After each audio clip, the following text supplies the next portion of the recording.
Ik ben Kurt Maaiens en ik ben de directeur van Vianova, verantwoordelijk ook voor het personeel en de mensen. Ik ben dus Joachim Houwen. Ik woon in Lissewee. Dat is een klein dorpje nabij Brugge. Ik ben vader van 4 kinderen en sinds 1 juli hebben wij ook een pleegdochter in huis. En van beroep ben ik eigenlijk politieman. In de recherche. Ik bestrijd de fraude en zo. Economische en financiële fraude. Ik ben Wouter van den Bury. Ik woon in Brugge. Ik ben vader van 3 kinderen. Ik werk als industrieel ingenieur bij de spoorweg, bij Infrabel, waar dat ik zelf een team van 20 man probeer te leiden in alles die te maken heeft met elektronica en communicatie binnen de ICT-hub binnen de spoorweg.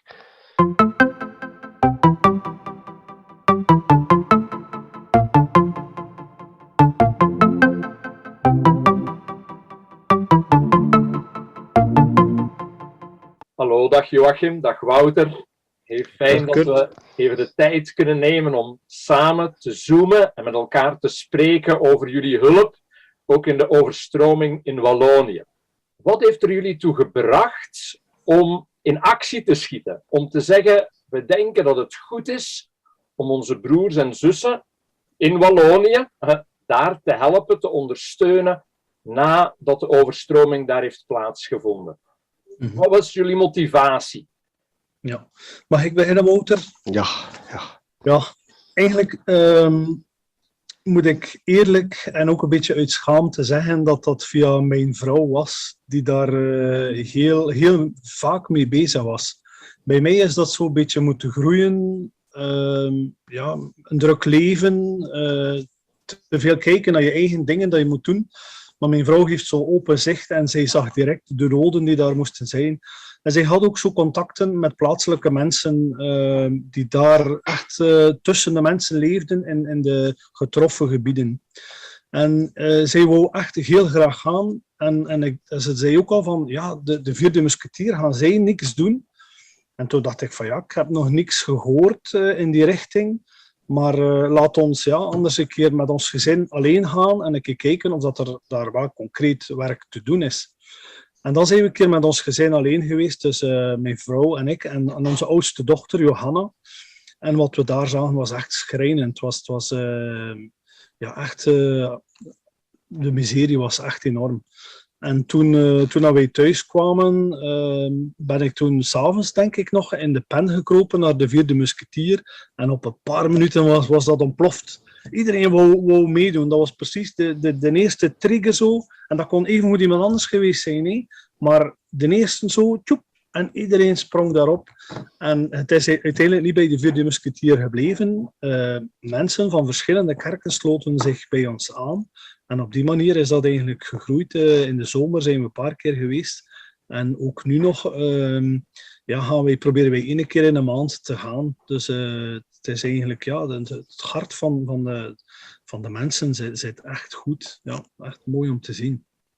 Wauw, bedankt Joachim. En ja, hoe was dat bij jou, Wouter? Hoe ben jij daar mee begonnen?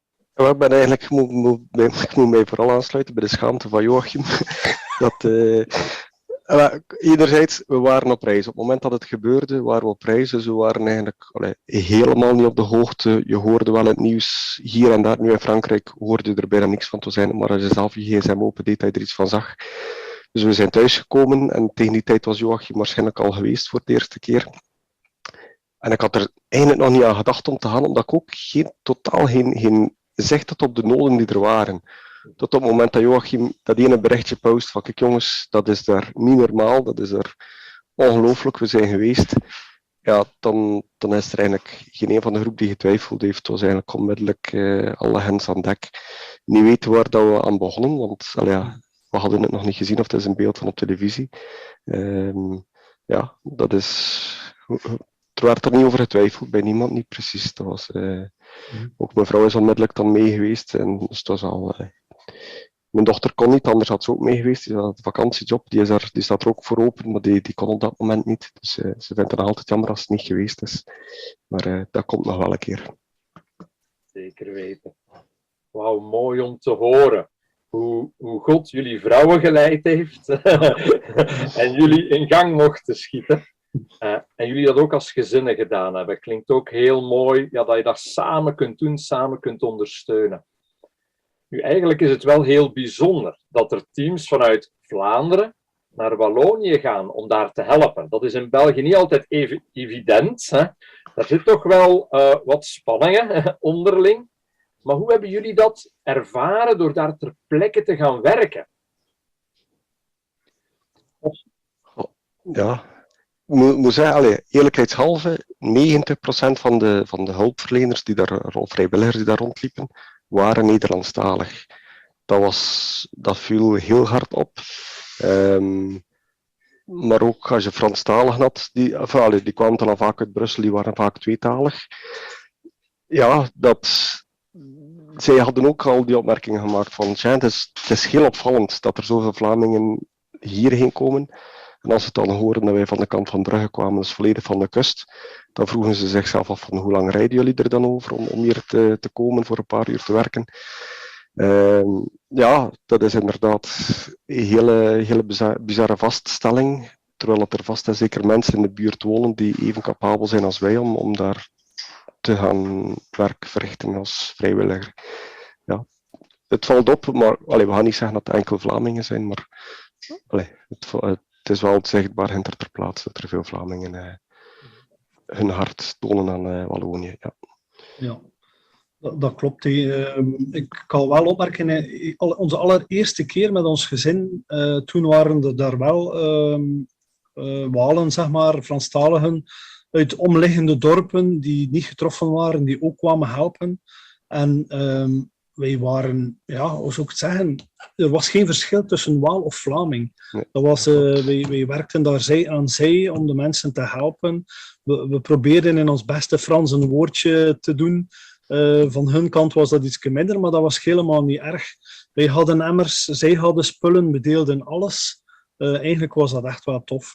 En onze tweede keer, dan de eerste keer van de Vierde Musketiers, hadden wij een Vervierswouter, klopt dat?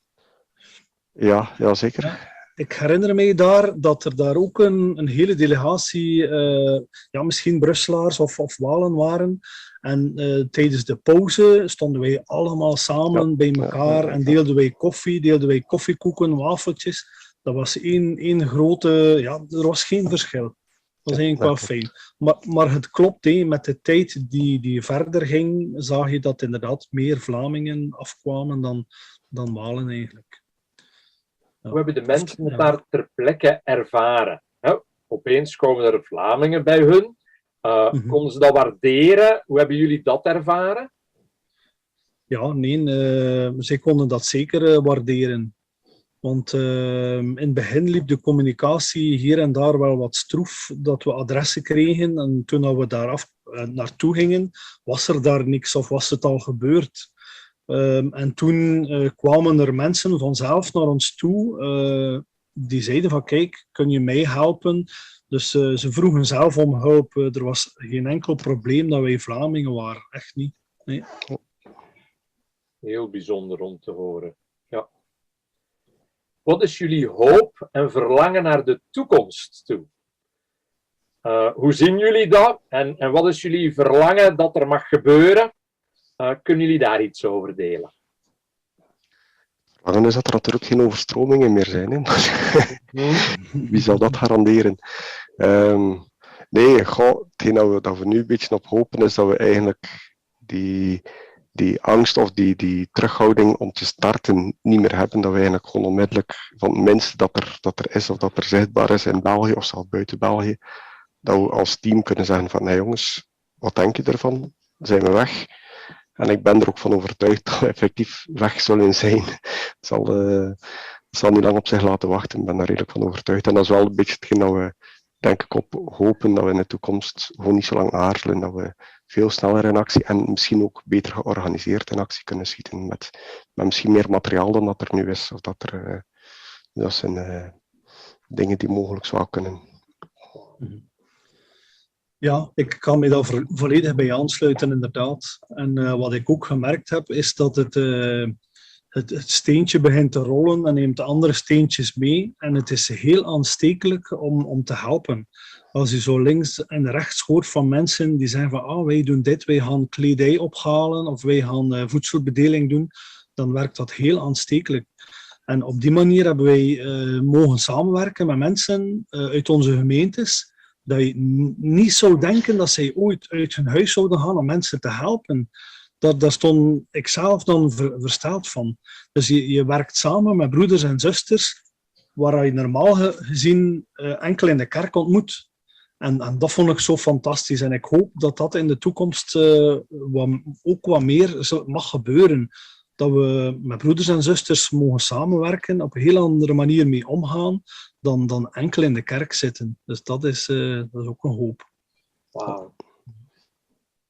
Bedankt Joachim, bedankt Wouter om zo gepassioneerd ook jullie hart te delen. Want het is echt wel te zien dat jullie erdoor gegrepen zijn. Jullie daar ook echt je voor willen inzetten. En ik wens jullie ook heel veel succes en sterkte bij alle keren dat jullie nog opgaan. En wie weet ook nog in andere crisissituaties Jezus mogen weerspiegelen. Bedankt voor dit interview en bedankt voor jullie openheid en jullie hart te delen. Graag gedaan, Kurt.